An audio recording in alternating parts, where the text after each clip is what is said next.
Good morning, I'm Colette Linden. And I'm Dani Dupuis. Welcome to the special report. It's Baby Friday, Dani. I know, I'm so excited. As so named by Hamiltonians, today is Baby Friday. What about that weather today? Not too bad. It's not too bad, but it will be getting a little bit colder into the evening. So currently I hate when we start in a positive and then you whip it around to that. Okay, fine, go ahead. What is it? I guess we'll listen to it. Oh, I guess. Well, beautiful. Well, it's not beautiful. Well, it is really nice. Currently, we're sitting at 5 degrees, and that is going to be going down to a low of -1. So it is going to be a little bit chillier in the evening. Come Friday, there's going to be a mix of wet flurries. It's going to be -2 and with a low of -8. And on Saturday, we're looking at a high of 1 with a low of -8, and again a mix of wet flurries. And there is this old Italian saying that never plant your garden before the first full moon in June. So for all those people out there who started planting their stuff, I apologize, it's probably gonna freeze. So I'm so sorry. Frozen tomatoes for everyone. Yes. Not too bad. How about you, Chris? What's going on over there? Hey, yes, well, unfortunately, we have our first outbreak at a long-term care home in Algoma. It's actually here in Sault Ste. Marie, so I have some more information about that. Yesterday afternoon, I was going to do a segment on how to properly fit a face mask, and I will also talk about that today. And also the updated Algoma numbers on what we know now that we have an outbreak at a long-term care home, as well as where the numbers are across Canada as well. Back to the desk. Awesome sauce. So we announced that we're going to be showing different websites or fundraisers for fundraising. So we did want to start with cystic fibrosis, which we launched that on Tuesday, Giving Tuesday.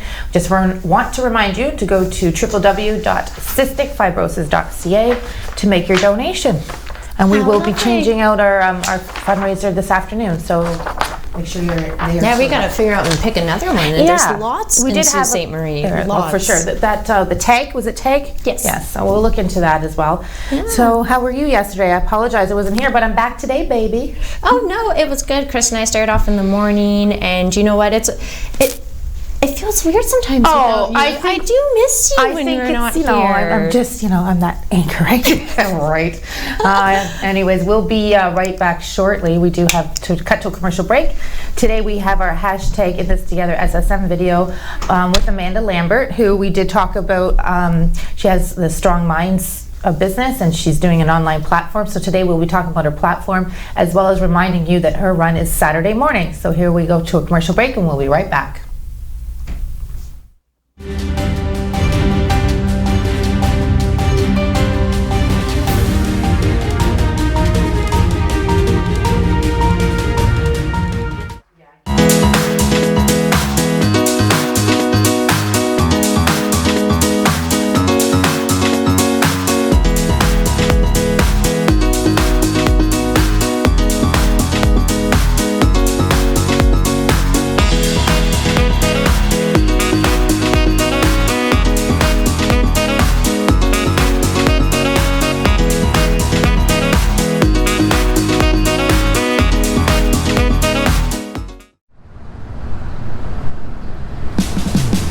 Hey Mel, did you know that Algoma University has campuses in Brampton and Timmins? Really? Did you know that if you're at Algoma University, you're only 14 minutes and 16 seconds away from Maitland Fort Lincoln?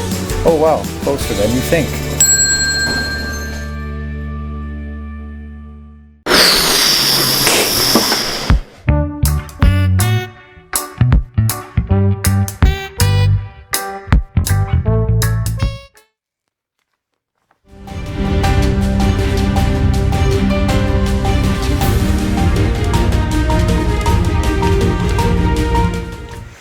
Welcome back. Ooh, they almost caught me with my glasses on. Nobody gets to see me with these things on, but my eyes are kind of blurry today. I don't know. Yeah, you said you weren't really feeling too well yesterday. I don't know. But Could be the weather. But Chris is looking better with my blurry eyes. I'm just kidding. What do you have for us today, Chris? Yeah, I always look better, blurry eyes. Yes. Okay, so we do now have, yesterday I talked about how many outbreaks we have at long-term care homes across the province. And it's at 223 right now. We have about 626 long-term care homes. So about a third of the long-term care homes have a COVID-19 outbreak. And we now have our first outbreak at a long-term care home here in Sault Ste. Marie. It is Extendicare Maple View, which is right here in Sault Ste. Marie. And they have 3 people who are tested positive for COVID-19, but they're asymptomatic, meaning that they're not showing any symptoms. And the reason you're going to start seeing people testing positive have no symptoms is because all of the frontline workers, as well as the staff in nursing homes, plus the residents of the nursing homes, all of them across the province are being tested right now. So these 3 people are at the Extendicare Maple View home. They are asymptomatic, which means that they are not showing any symptoms and they have obviously been isolated. So now in Sault Ste. Marie and Algoma, we have both 13 cases as of yesterday, and all 13 of those had recovered. And we now have 3 cases inside this nursing home, and they've been separated, but they are not actually showing symptoms of COVID-19 yet, which is good. For the numbers for Canada, we have now tested, we're approaching 1 million tests across Canada. We've now tested about 973,000 people. We have about 63,000 people who have tested positive and just over 4,200 people who have passed away from COVID-19. Hopefully later in the day we'll have more info from the Extendicare Maple View Long-Term Care Home, because this came out late last night and there was not a lot of details released other than it's under investigation. I'll be back after the next commercial break with how to properly use a face mask. Thanks, Chris. Again, we are sponsored by KC Security. I apologize, I forgot to say that at the top. What else? We got some news going on here. We've got the license plates that are blue that are going back to its original design, which I'm not unhappy about. No, neither am I. Ford said that they're just having so much trouble seeing them too, but they did say that they've printed 145,000 of those blue license plates already. So I guess they're going to have to go back and try to figure out where all they are and switch them over. I think Chris has one, don't you, Chris? Yeah, yes, that's I do. what I I thought. have one of those blue license plates, and actually when they gave it to me, it's so flimsy. Like, it's not even like like the old license plates were kind of heavy and they didn't bend. To it. Yeah. This one does not. I mean, it's literally like a sticker on a the thinnest sheet of like aluminum you could possibly make. I mean, it's basically on a piece of tin foil. But the great thing is I don't get charged on the 407 highway. I don't get red light tickets because the camera can't read it. And when you go over to the American side, they actually have to make you back up because the cameras can't read it. So the border guards actually going back and forth can't read the actual license plate. And it's the one border guard from Canada was very frustrated with those license plate because he kept having to ask people to back up in the afternoon because he couldn't actually read the license plates from the cameras. Oh my gosh. I had a hefty You would think you'd check the border cameras first, sure. the license plates would work on, but apparently not. Apparently not. We were too busy putting up signs that no one reads. Well, being from Southern Ontario and working in Mississauga, downtown Toronto, we use the 407 quite a bit, and I had a very large bill, so I kind of wish I had that blue license plate a couple years ago. But I'm kidding. When I was living there too, constantly, it was the only way I got around. It's peace of mind. It's just, that half an hour that's taken off your commute. My commute used to be an hour and a half, but thanks to Sault Ste. Marie living now, my commute is 6 minutes, and that's with the coffee. Great? No, it's awesome, actually. So just a little bit more stuff about the government releasing. They released a 511 app, it's called, and it's trucker assistance. So when you're a truck driver and you're traveling through to different cities, this app pulls up the information on that city, how many if there's an outbreak, how many people are affected by COVID-19, that's awesome. what restaurants they can use that are open still, and it just kind of gives them some danger signs, stay away from this area, that area. So that app's 511, and I just wanted to draw attention to it because I thought it was a really great idea. Hopefully some of our truckers in the area have that already. I'm sure what they a great do. tool. They did announce it a few days ago or last week, so I just wanted to bring that up. I don't think we discussed it, so yeah. So what else do you have for news today, Dani? I also have, Algoma Family Services, Children's Aid Society of Algoma, along with partnering with social services, they just want everyone to know that, we're still here. Despite being closed, we are here. And they've started this new campaign called Here to Help Ontario, and we do have a 1-minute video to help explain that a little bit more. Even though we can't always meet in person, we can still listen. Even though schools are closed, help is still available in your community. Even though you may be worried, services and supports are still here. In stressful times like these, families need mental health supports more than ever. We are here to make sure you can stay connected to your community and culture. Nous savons qu'il peut être difficile de rester à la maison, mais vous n'êtes pas seul. And we know asking for help for yourself and others can be hard. But there are people in your community who are ready to support you. No matter your age, gender, sexual identity, race, or culture. No matter the day, time, or issue. We're here to help.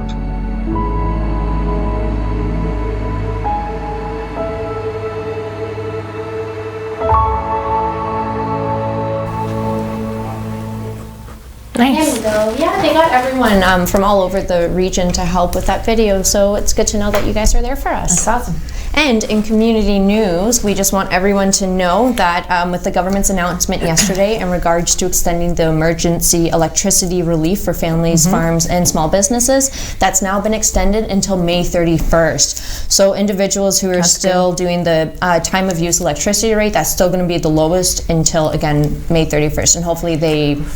You know, it's saving everyone some time, and as we're all home right now too, it kind of makes sense as to why they're doing it. Yeah. So hopefully they don't have to keep extending it as time goes on with COVID-19, but for now it's extending until May 31st. Well, that's good. That's great of them.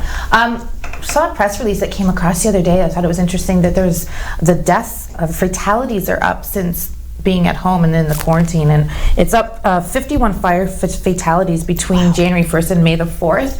So fire services are asking that you pay attention. A lot of them have to do with cigarette smoking or smoking anything that's got fire at the end of it. That's been one of the main reasons behind some fires, as well as kitchen fires are on the rise. We had a deep fryer incident yesterday, actually.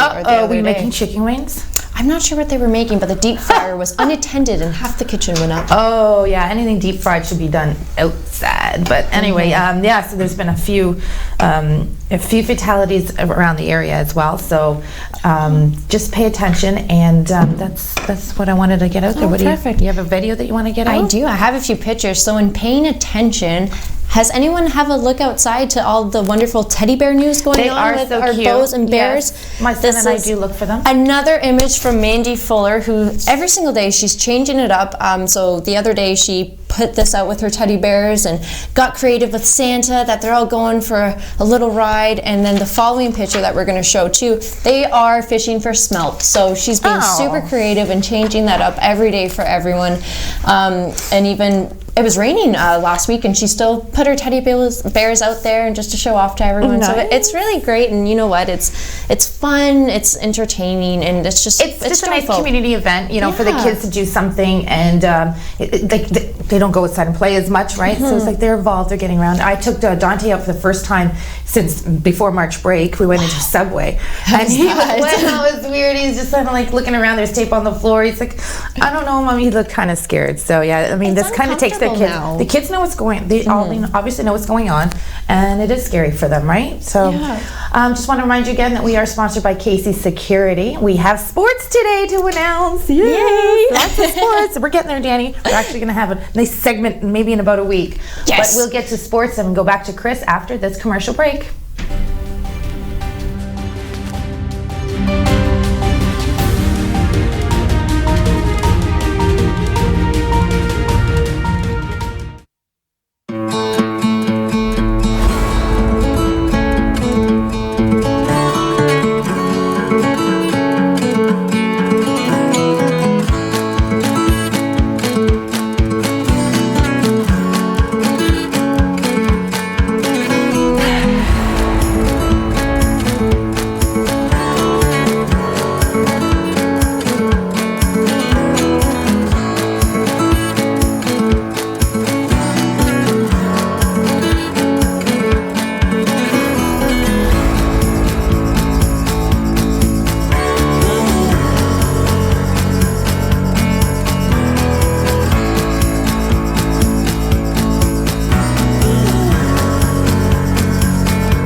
Ontario established a $100 million Affordability Fund to help Ontarians who don't qualify for low-income conservation programs ease the burden of their electricity bill. Whether you rent or own your home, as long as you pay your electric bill, you could qualify. There are 3 levels of support available. The first is a home energy kit with upgrades like smart power bars and LED light bulbs. The second includes Energy Star appliances that help keep things cool during the hot summer months. The third is for electrically heated homes so that your power bills don't break the bank during those long Canadian winters. Plus, all upgrades, including installation, are completely free of charge. Visit affordabilityfund.org or call 1-855-494-FUND to find out if you qualify.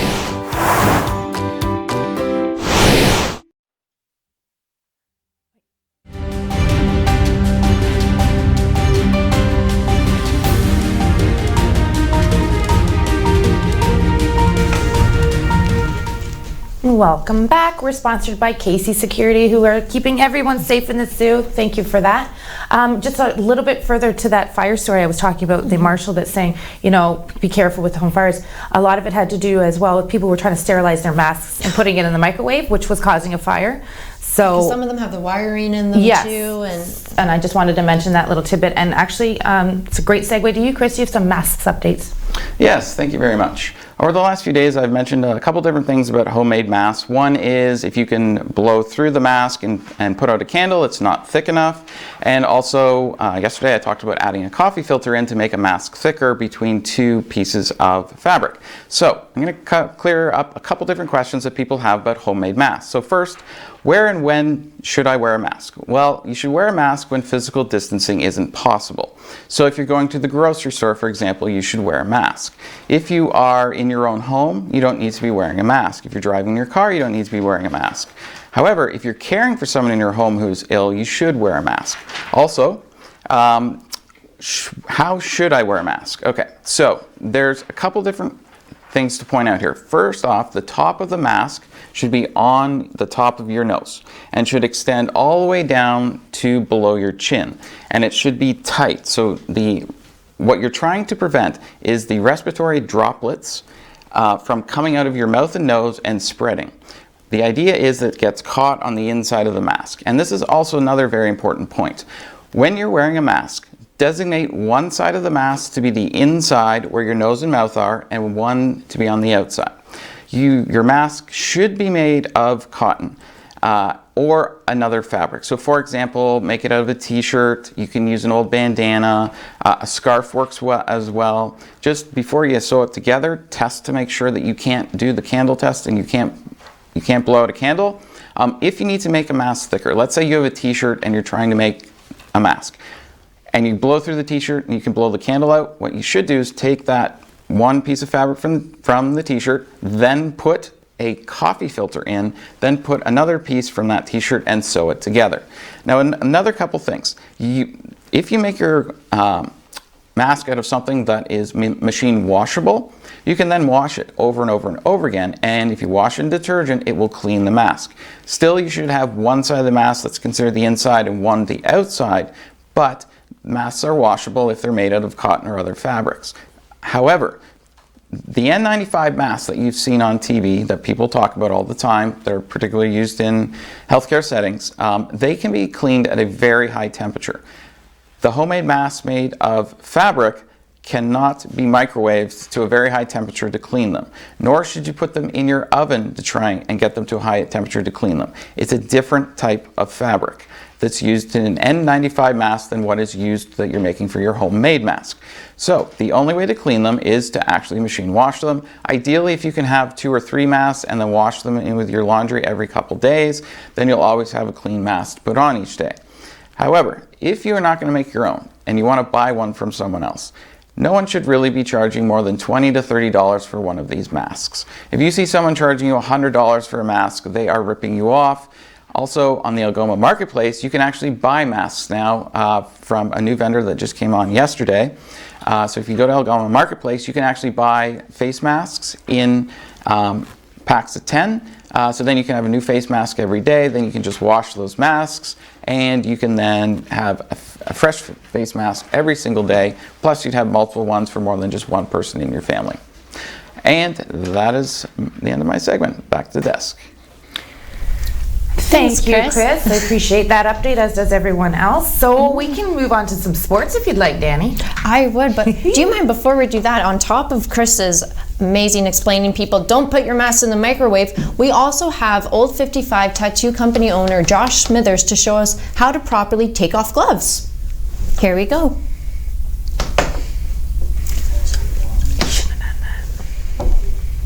So he's showing us right there that that's where you got to grab it. Skin.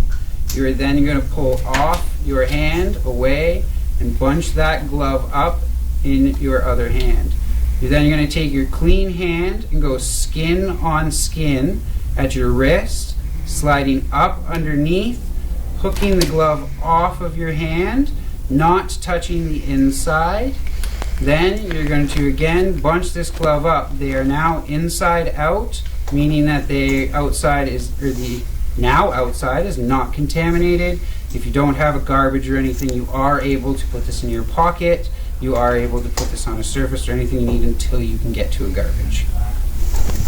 Thanks, Josh, for showing us that. You know, a lot of people are going into all these stores with gloves and, you know, they just take them off and throw them in the parking lot. Yeah, don't throw them in the parking lot. Put them in a garbage can. Have you seen Walmart's parking lot some days? Oh, it's awful. It was at No Frills when I was at No Frills. There was one right beside it. It was ridiculous. Yeah.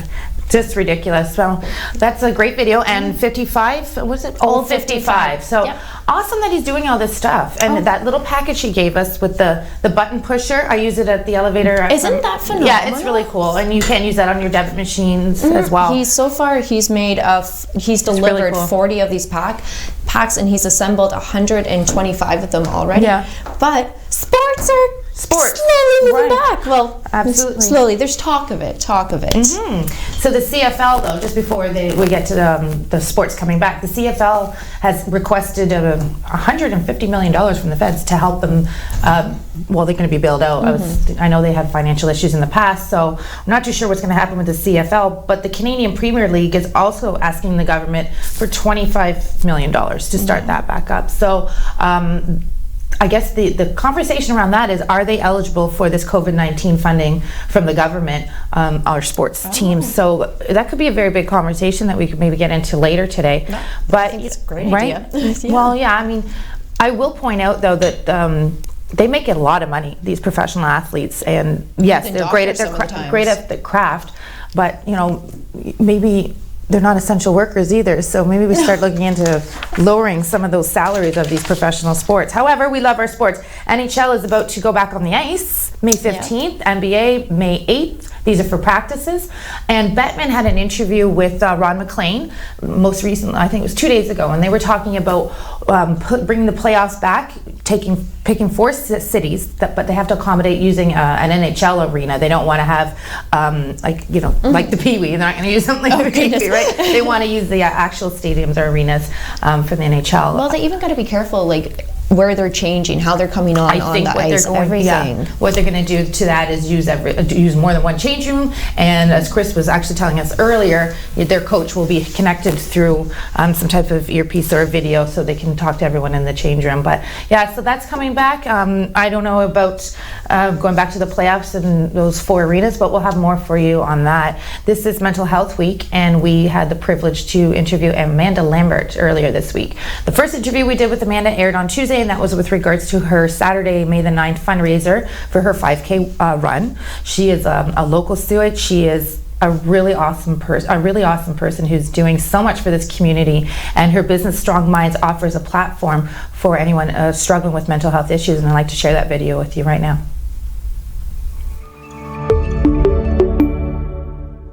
I'm here today with Amanda Lambert. She's the CEO of Strong Minds. She's also a registered health and exercise practitioner. Hi, Amanda. How are you? I'm doing well. How are you doing? Good. I know we've spoken in the past about your run coming up on Saturday, May the 9th, but today we want to switch gears a little bit. We want to talk about your company, Strong Minds, and this is Mental Health Week. I'd like to know, Amanda, what your company is about and what you're doing to help mental health. Absolutely. So Strong Minds is a fitness-based therapy company. where we use physical activity as the first line of treatment in people's recovery, both mental and physical. I really wanted to be able to give the community a different approach to tackling their mental struggles. Okay. So this is kind of an idea that I came up with 3 years ago when I started the company. And I think it's a really great tool to be able to provide the community with. That's awesome. So let me ask you, what age groups do you typically deal with? Because we do know that mental health, people suffer from mental health in all age groups, but what age groups do you deal with? My youngest client is 15 and my oldest client is in his 80s. Yeah, I just wanted to point across to everybody watching that it affects every age group here, so thank you for that, and thank you for your help with the community as well. So during Mental Health Week and Children's Mental Health Week, as we're sitting in right now, what is the message that you want to get across today? I just want to be able to provide the community with more resources. So I came up with an idea to offer some additional support. So I wanted to offer some support groups for the community. This is a really hard time for most people. And if, we add in any mental health struggles, it's really detrimental to a person's health. So I wanted to be able to provide more resources and more support. Okay. So if anyone is struggling, this can range if you're just having a bad day, if you're struggling with addiction, if you're struggling with your recovery, anxiety groups, depression groups, eating disorder groups. If you are recently pregnant, if you are going through postpartum depression, grief groups, how fitness-based therapy can help you. So there's a lot of different kinds of groups that I'm going to be providing. Okay. And I really wanted just the community to know that there are some resources out there for you during this time. Yeah. And I'm actually really excited because when I was talking to Sue online today, we thought of coming out with an interactive broadcast coming up in the next week or so, where anyone can join this. And it's just an opportunity for people to tune in. They could ask any kind of questions that they want in regards to mental health, and I could answer the questions as they come in. Okay. As for the support groups that Strong Minds will be offering, if people are interested, they could simply email me at info@strongminds.co, or they could even call at 705-987-3825 to learn more about the groups that will be offered. That's great. I'm also going to be putting kind of like a schedule in place, and that be located on the Strong Minds Facebook page. That's awesome. I was going to ask you what your point of contact was, but you already answered that question. You're a professional here today. Okay, so just to highlight again, everyone, that we've got Amanda Lambert. She has got Strong Minds Company, and she can help with your mental health issues. Now, what I find interesting is that you've got a vast array of subjects that you can deal with. And right now, with people sitting in quarantine and social distancing, that does affect a lot of people just being alone. So thank you for being there for the community, and we wish you well at your event on Saturday, May the 9th. And again, that information can be found on Strong Minds Facebook page as well. Have a great day, Amanda. Thank you, you too. Take care. Great video, Colette. That was She's awesome. such an inspiration to this community, and just what she's doing now. She wants to take her walk hopefully nationally one day, so I'm hoping that we can help her out with that, and she will be doing a lot more stuff with On TV coming up. Yeah, we have an interview. We're trying to schedule her in for next Tuesday, actually, to talk about the run once it's happened and how it's virtual. Right. Yeah. So Saturday, May 9th, make sure you register. Go to Strong Minds on Facebook and register for that. Take that registration form to Pita Pit. You'll get a free drink. Take it to Freshie, you got a free meal, and take it to Scott's Cafe if you want a coffee. Yeah. So a lot of community support for Amanda, which is great. One extra thing on sports, PGA is returning on June the 11th, I believe, and that would be the Colonial Country Club in Fort Worth, Texas. Ooh. And then we're going to jump to, just so you know, the U.S. Open was scheduled for June the 16th. It's now September 17th. Original date for the Ryder Cup, actually no, that's staying the same, September 25th. But the Masters, that's getting pushed all the way back to November, which was an April start date. So that's going to be cold for them. But the important thing is, sports is coming back. And we're going to be back at 1 o'clock. Until then, have a great morning.